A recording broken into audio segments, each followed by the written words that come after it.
Welcome back everybody, MC here with another video, and today I want to show you guys how to spawn the Deerclops in Terraria. Deerclops is pretty much Terraria's newest boss because of the crossover with Don't Starve Together, and we just want to get you guys able to spawn this thing easily. The natural spawn of the boss is a pain in the ass, so what you need it to do is you need to find these snow flinxes in the snow biome and pick up the flinx fur, and if you get enough fur, you only need a couple of these things, so you don't have to be looking for too long. If you find enough of these things, you can use those at a crimson or a demon altar, and you can turn that into the Deerclops spawner. Let me show you here real quickly before we actually fight the boss. So the Deerclops spawner is called a deer thing, and it's 3 flinx fur, 5 crimtane, and 1 lens. It's very, very cheap. Now, this boss is very useful, not only if you want to complete all the bosses in your world, but he does have some good drops and some early game summon drops as well, which is very useful.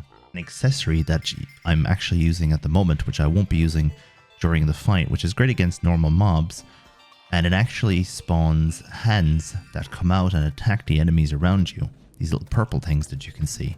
It's very useful, and don't forget you're going to be getting this super early game too in regard to like Skeletron and Queen Bee, so you're going to be able to use this when you're in the jungle, for example, and when you're in the cave and when you're in the dungeon, so very useful.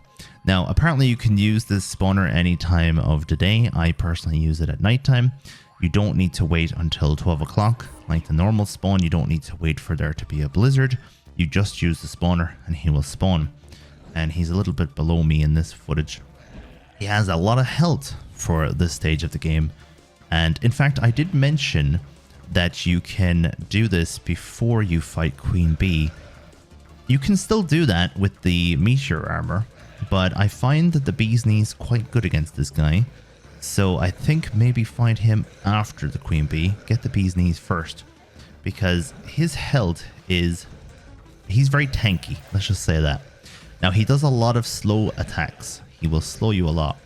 And the best way to cancel the slow is to use the slime staff. Sorry, to use the slime mount. I mean, you can use the slime staff too if you want to have a summon. But usually I have Hellstone by now and I use the imp staff. But the slime mount is going to allow you to jump up above his hands, which is useful, but it actually stops the slow from taking effect.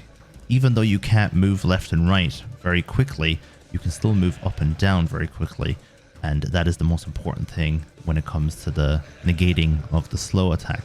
His attacks are actually quite strong, and there is a cheese you could do where you can stand near his hitbox because his actual frame himself doesn't do any damage. But in the master mode, for example, I would recommend just staying away from him, keep your distance, and try to dodge his attacks whenever he's going to do his ice attack. Just literally jump up with the slime mount. And there he is, GG.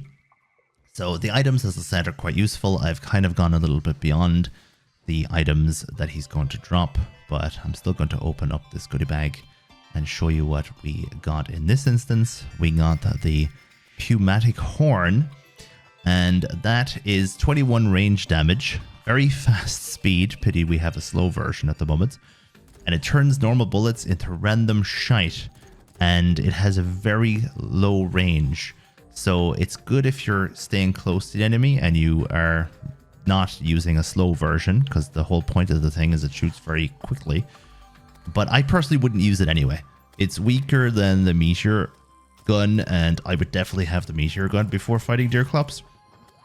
And to be honest, I'm going to be onto the bee's knees at this stage anyway, so there's no point in using that stupid gun. Usually you're just looking for his summon abilities and his summon items, particularly the accessory that I showed you earlier. Anyway, thank you very much for watching. Thank you, and let me know what you think. Let me know if you have fought Deerclops and what you think of the boss fight in general. Do you enjoy fighting him? And let me know if you have any trouble spawning him or fighting him. I can give you some tips in the comment section. Thank you very much one last time, and ta-ta!